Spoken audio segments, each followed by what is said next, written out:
நீங்கள் புது laptop computer வாங்க போகிறீங்களா இல்லை உங்கள் லேப்டாப் கம்ப்யூட்டர் சரி செய்யணுமா? மீன்ஸில் இருக்க ஸ்மார்ட் சிஸ்டம்க்கு கால் பண்ணுங்கள்.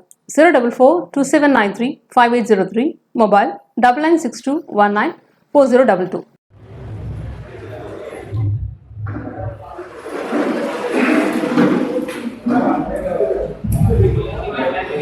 தமிழ்நாடு வணிக சங்கங்களின் பேரவையில் மேஞ்சூர் அனைத்து வியாபாரிகள் பொதுநல சங்கத்தின் சார்பாக அரசு தேர்வில் வெற்றி பெற்ற மாணவ மாணவியருக்கு பாராட்டு விழா மற்றும் இந்த நிகழ்ச்சியில் கலந்து கொண்டிருக்கின்ற உங்கள் அனைவருக்கும் தமிழ்நாடு வணிக சங்கங்களின் பேரவை சார்பாக எனது வணக்கத்தை தெரிவித்துக் கொள்கிறேன்.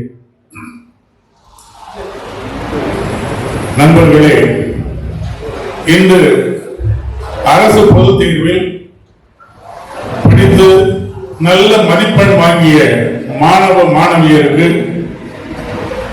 பரிசளித்து ஊக்கப்படுத்தும் ஒரு நிகழ்ச்சியை மேஞ்சூர் அனைத்து வியாபாரிகள் பொதுநல சங்கத்தின் சார்பாக நடத்தி கொண்டிருக்கிறீர்கள்.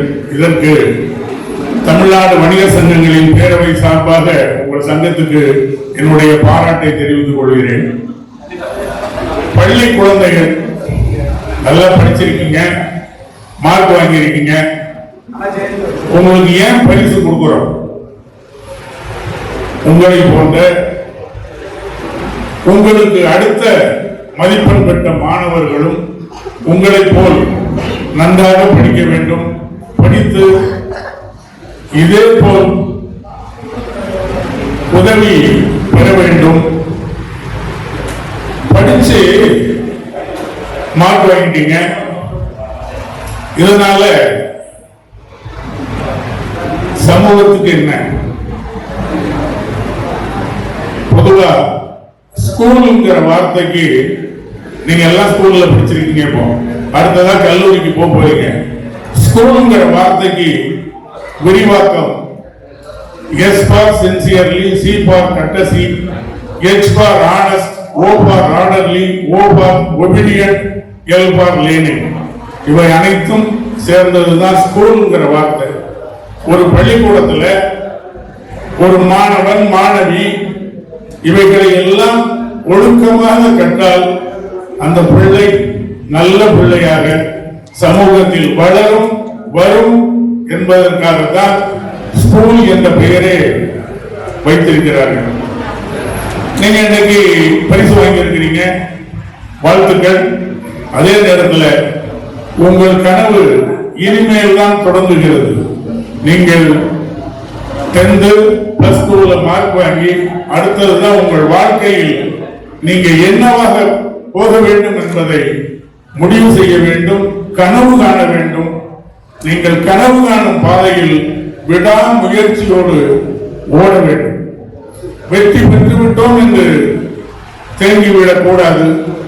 அதே நேரத்தில் தோல்வி பெற்றவர்கள் தோல்வி பெற்றுவிட்டோம் என்று தோல்வி விடக் கூடாது. வெற்றியின் முதல் படி தோல்விதான். எனவே மாணவ மாணவியர்கள் நன்றாக கவனமாக படிக்க வேண்டும். இந்த குழந்தைகள் மார்க் வாங்கியதற்காக பாடுபட்ட ஆசிரியர்கள், பெற்றோர்கள், மாணவர்கள், ஆசிரியர்கள், பெற்றோர்கள், மாணவர்கள் இவர்களுடைய கூட்டு முயற்சியால் தான் ஒரு மாணவன் மாணவி வெற்றி பெற முடியும். எனவே ஆசிரியர்களுக்கும் பெற்றோர்களுக்கும் எங்களுடைய பாராட்டை தெரிவித்துக் கொள்கிறோம். இந்த சின்ன வயதுல ஒரு குழந்தை மனசுல படிக்கும் போது ஆசிரியர்கள் பெற்றோர்களும் கூட சொல்லக்கூடிய வார்த்தைகள் பசுமரத்தாணி போல் படிந்துவிடும் என்பதற்கு எங்க பேரவை பொதுச் செயலாளர் தம்பி மஸ்மர்காந்தன் சொல்லும்போது சொன்னார். எங்க சுதேசி நாயகன் அண்ணன் வெள்ளையன் அவர்கள் அவர் படிக்கும் போது அவங்க அப்பா என்ன சொல்லி கொடுத்தாங்கிறத சொன்னாங்க. இதுல ஒரு ஓய்வு பெற்ற காவல்துறை அதிகாரி, அவர் ரிட்டையர்ட் ஆயிட்டார், அதனால ஒரு பேரை தைரியமா சொல்லலாம், துக்கையாண்டி சார்.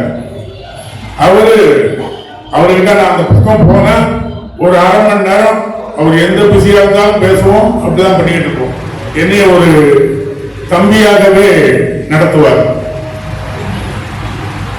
அவரு ஃபர்ஸ்ட் எக்ஸாம் எழுதுற சென்னைக்கு வர்றாரு. அப்போ இப்போ இருக்கக்கூடிய டிஜிபி ஆபீஸ் வந்து அப்போ ஐடி ஆபீஸ் தான் சொல்லுவோம். பஸ்ல போகும்போது பாக்குறாராம், நம்ம இந்த பரீட்சையில பாஸ் பண்ணிட்டோம்னா இந்த ஆபீஸ்லயும் வந்து வேலை பார்க்கலாமே என்ன நினைச்சுட்டு போயிருக்காரு. அதே மாதிரி பாஸ் பண்ணாரு, அந்த ஆபீஸுக்கே வந்தாரு. அதுக்கு முன்னாடி அவர் மாணவராக இருக்கும்போது கோயில்பட்டியில வாத்தியார் பாடம் எடுக்கும்போது சென்னையில அம்தவாராவதின்னு ஒரு இடம் இருக்கு தெரியுமா மாணவர்கள்ட்ட கேட்கிறாரு. அப்ப மாணவர்கள் யாருக்கும் தெரியல. உடனே சொல்லி இருக்கிறாரு, நாளைக்கு எல்லாரும் லீவ் போடாம வந்தா நான் இதுக்கு பதில் சொல்லுவேன் போயிடுவாராம். அந்த ஆசிரியரோட பாணி ஏதாவது ஒரு விடுகதையை சொல்லிட்டு இந்த பசங்களை குழப்பி விட்டுட்டு நீ நாளைக்கு எல்லாரும் லீவ் போடாம வா பதில் சொல்லுவேன்னு வரான். இதுக்காகவே காலையில யாரும் லீவ் போடாம போயிடுவாங்களாம். போன உடனே அடுத்த நாள் சொன்னாராம், அந்த இது பிரிட்ஜ் பேரு அம்தவாராவதி இல்ல, ஹாமில்டன் பிரிட்ஜ், பக்கிங்காம் கனால் இதெல்லாம் மயிலாப்பூர்ல இருக்குது. ஆந்திரா டு பாண்டிச்சேரி படகு போக்குவரத்து இருந்த காலத்துல சவுக்கு கட்டை இதுலாம் அங்க மயிலாப்பூர்ல தான் வந்து இறங்கும். அதனால அந்த பிரிட்ஜுக்கு பேரு ஹாமில்டன் பிரிட்ஜ் அப்படின்னு விளக்கம் சொன்னாராம். இவர் ஐடி ஆபீஸுக்கு எஸ்பி சிபிசிஐடியா வந்து ஜாயின் பண்றாரு. ஒரு காவலர்கிட்ட டிரைவர்கிட்ட போய் அம்தவாராதி எங்கப்பா இருக்குன்னு கேட்டா ஒரு மாதிரி நினைச்சிருவாருன்னு சொல்லிட்டு ஒரு இண்டு பேப்பர் எடுத்து படிக்கிற மாதிரி பின்னாடி சீட்ல உட்கார்ந்துக்கிட்டு எப்ப இந்த அம்தவாராதிக்கு போன்றிருக்காரு. பேப்பரை படிச்சுக்கிட்டு கார் எங்க போகுதுன்னு சைடுல எல்லாம் பார்த்துக்கிட்டு உண்மையிலேயே ஒரு ஐபிஎஸ் ஆபீஸரோட அனுபவம். உடனே அம்தவாராதியில போய் விட்ட உடனே கீழே இறங்கினாரா. இறங்கி அப்படியே அந்த பக்கம் இந்த பக்கம் பார்த்துட்டு இங்கதான் ஒருத்தர் வந்து நிக்கிறேன்னு சொன்னாரு. ஆளை காணோம், சரி வா போலாம் வந்துட்டாரு. காலப்போக்கில் அவர் டிஐடியா திரும்ப அதே சிபிசிஐடிக்கு வரும்போது இந்த ஹாமில்டன் பிரிட்ஜ் பக்கத்துல நெல்சன் சாமுவேல்னு பிரசிடென்சி காலேஜில் எம்காம்ல ப்ரொஃபசர் இருந்தார். அவரோட வீடை போய் வாடகைக்கு கேட்கிறார். இவர் கொஞ்சம் ஆனஸ்ட் ஆபீசர், அதனால அந்த மற்ற இதுகள்லாம் அவருக்கு வசதிகள்லாம் கிடையாது. இவர் போய் வாடகைக்கு கேட்கிறாரு. இவர் போலீஸ் ஆபீசர் வீடு கொடுக்க மாட்டேன்ட்டாரு. உடனே எனக்கு போன் பண்ணி, ராஜா அவங்க நாடார் தான் நினைக்கிறேன், அவர்கிட்ட கேட்டேன், வீட்டுக்கு நான் போலீஸ் ஆபீசருக்கு எல்லாம் கொடுக்கவே இல்லைன்னு சொல்லிட்டாரு ராஜா. எனக்கு ஒரு மாதிரி இருந்தது வேண்டாரு. நான் உடனே சொன்னேன், நெல்சன் சாமுவேல் சார் தானே, நீங்க ஒண்ணும் வேண்டாம், நாளை காலையில நானே வந்து உங்களை கூட்டு போய் நான் வாங்கி கொடுத்துறேன்னு உடனே அவருக்கு ப்ரொஃபஸருக்கு போன் பண்ணேன். அண்ணாச்சி எனக்கு நான் பொதுவா போலீஸ் ஆபீசர் உடனே காலி பண்ண முடியாது, சட்டம் பேசுவாங்க அப்படின்னு நினைச்சிட்டு சொல்லிட்டேன். நீங்க சொன்னா கொடுத்துறேன், ஒண்ணும் இல்லை. அடுத்த நாள் அவரை கூட்டு போய் அட்வான்ஸ் வாங்கி கொடுத்து அதே வீட்டில் ஒரு குடியிருந்தார். நான் ஏன் சொன்ன வந்தேன்னா, ஒரு ஐபிஎஸ் ஆபீசர் அவர் 5வது 6வது படிக்கும் போது நடந்த ஸ்கூல்ல நடந்த சம்பவம், அவர் ஐபிஎஸ் ஆபீசர் ஆகி ஐடியா இருக்கும் போதும் அவர் என்கிட்ட சொல்றார். அப்போ குழந்தைகள் மனதில் அந்த அளவுக்கு இந்த வயதில் சொல்லக்கூடிய வார்த்தைகள் படிந்துவிடும். அதற்காக தான் வள்ளுவ பெருந்தகை தொட்டனத்தோறும் மணற்கேணி மாந்தற்கு கட்டணைத்தோறும் அறிவு என்று சொன்னார். எந்த அளவுக்கு ஒரு கிணத்தை தோண்ட தோண்ட தண்ணீர் வருமோ அதே போல படிக்க படிக்க குழந்தைகளுக்கு அறிவு வளரும் என்று சொன்னார். அதே வள்ளுவ பெருந்தகை ஓது உணர்ந்தும் பிறர் குறைத்தும் தான் அடங்கா பேதையும் பேதையாரில் ஒரு குறை. நீ என்னதான் படிச்சு அடுத்தவங்களுக்கு சொல்லி கொடுத்தாலும் நீ அதுபடி ஒழுக்கமா நடக்கலன்னா நீ பேதையும் பேதையாரில் குப்பையிலும் குப்பை என்கிறத வள்ளுவ பெருந்தகை சொல்ற.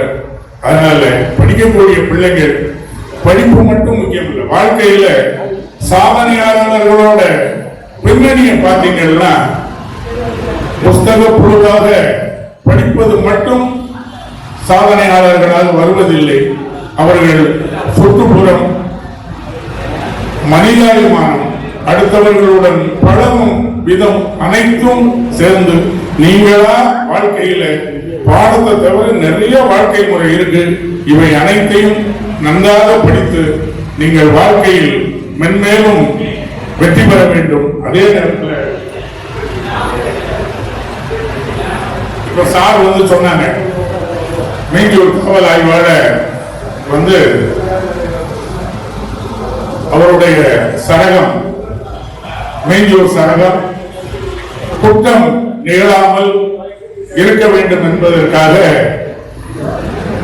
அவர்கள் அதற்கான வழிமுறைகளையும் மக்கள் எப்படி காத்துக்கொள்ள வேண்டும் என்பதையும் சொன்னார்கள். இப்பொழுது காவல் நிலையத்தில் நிறைய ஆப் வந்துருச்சு, நிறைய இதுகள் தான் இருக்கு. உதாரணத்துக்கு முன்னாடி ஒரு திருட்டு போனா ஸ்ரீபால் சார் கமிஷனராக இருக்கிற காலத்தில் ஒரு 3 இன்ஸ்பெக்டர் தான் அந்த எஸ்ஓசி சம்பவ இடத்தை பார்க்கிறதுக்கு அழைக்கப்படுவாங்க. இன்ஸ்பெக்டர் அம்ஜத் செட்டி அவரு எஸ்பி ஆகி ரிட்டையர்ட் ஆயிட்டாரு. Inspector Subbaiah, inspector Maria. ஆனா அவங்க போய் பார்த்த உடனே ஒரு குற்றவாளி பேரை சொல்லி அவன் உள்ள இருக்கானா வெளியே இருக்கானா செக் பண்ணுங்க. இது ஒரு லிமிட்ல நடந்திருக்கும். இப்போ நீங்க ஒரு லிமிட்ல இருக்கிறாங்க. நான் சொல்றது ரெட் ஹில்ஸ் லிமிட்ல ஒரு குற்றவாளி இருப்பான், அவன் உள்ள இருக்கானா வெளியே இருக்கானான்னு பாருங்க. அவன் தான் அக்யூஸ்ட் பிக்ஸ் பண்ணுவாங்க. அது ஒரு காலம் இருந்தது. ஆனா இப்போ நிறைய வெளிமாநிலத்தவர்கள் வந்ததுக்கு அப்புறம் ஒவ்வொரு வித்தியாசமா குற்றச்சம்பவங்கள் நடக்குது. காவல்துறையினரால அதை சரியா கண்டுபிடிக்க முடியல. காரணம், நம்ம பழகின குற்றவாளிகளோட முறை வேற, இப்ப நடக்கக்கூடிய குற்றங்களோட முறை வேற. இதற்காக தான் காவல்துறையின் 3வது கண்ணாக சிசிடிவி கேமரா அனைத்து இடங்களிலும் பயன்படுகிறது. அதைத்தான் சார் கூட்டத்திலையும் பேசினாரு. அதாவது கிராமத்தில் சொல்லுவாங்க, ஆடு வேச்சது மாதிரி ஆச்சு, அண்ணனுக்கு பொண்ணு பார்த்தது மாதிரி ஆச்சு. அதே மாதிரி சார் மேடையிலும் பேசினாங்க. அவங்க டிபார்ட்மெண்ட்டுக்கு என்ன வேணுங்கிறத, இதுதான் அவங்களுடைய அனுபவம். இதைத்தான் ஒரு காவல் ஆய்வாளர் அவருடைய சரகத்தில் குற்றம் நிகழாமல் பாதுகாக்க என்னென்ன வகைகளில் அவர் நடக்க வேண்டும், என்னென்ன முறைகளை செய்ய வேண்டும் என்பதையும் தவறாமல் கூறினார்கள். எனவே நாம் அனைவரும் பள்ளி குழந்தைகளுக்கு பரிசளிக்கும் திட்டத்தை அனைவரும் ஆவலோடு எதிர்பார்த்து காத்துக் கொண்டிருக்கிறீர்கள். மீண்டும் வெற்றி பெற்ற மாணவ மாணவியருக்கும் ஆசிரியருக்கும் பெற்றோர்களுக்கும் தமிழ்நாடு வணிகர் சங்கங்களின் பேரவை சார்பாகவும் மீண்டும் அனைத்து வியாபாரிகள் பொதுநல சங்கத்தின் சார்பாகவும் எனது வணக்கத்தையும் நன்றியும் கூறி விடைபெறுகிறேன். நன்றி, வணக்கம். நன்றி தலைவர்களே, மாநில தலைவர்களுக்கு, எங்கள் சங்கத்தின் மூத்த முன்னோடி ஆலோசனை குழு இயக்குனர் திரு ராஜகோபால் ஐயா அவர்கள் பேரவைத் தலைவர் அவர்களுக்கு பொன்னாடை அணிவித்து கௌரவிக்கின்றார்கள்.